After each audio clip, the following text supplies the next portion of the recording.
Hozir sizga 1 daqiqa ichida Honor X7 smartfonini tanishtirib o'taman. Birinchi o'rinda smartfonning korobka komplektida nimalar bor, tanishib chiqamiz. Smartfonimizni o'zi va bundan tashqari uning ichida mana shunaqa o'zini original chexoli chiqadi. Bir necha yo'riqnomalar, 35 voltlik supercharge adapteri va USB Type-C zaryadnik kabeli. Honor X7 smartfonimiz 6500 mAh kuchli batareya tizimiga ega va bundan tashqari 35 voltlik tezkor zaryadlash tizimi bilan jihozlangan.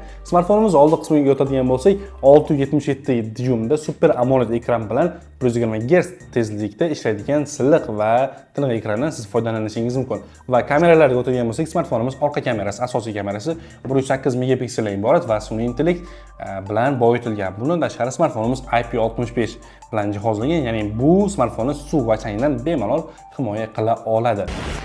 Honor X7 smartfonimiz chipset Snapdragon 6S Gen 3 ni qo'llab-quvvatlaydi va bundan tashqari xotirasi operativkasiga keladigan bo'lsak, 8 GB RAM, 256 GB media fayllarni yuklashingiz mumkin. Honor X7 kundalik foydalanish uchun juda ham ideal smartfon deb ayta olaman. Videoni to'liq obzori va smartfon haqida batafsil ma'lumotga ega bo'lmoqchi bo'lsangiz, YouTube kanalimizga o'ting. U yerda to'liq smartfonning har bir detalini yoritib berganmiz.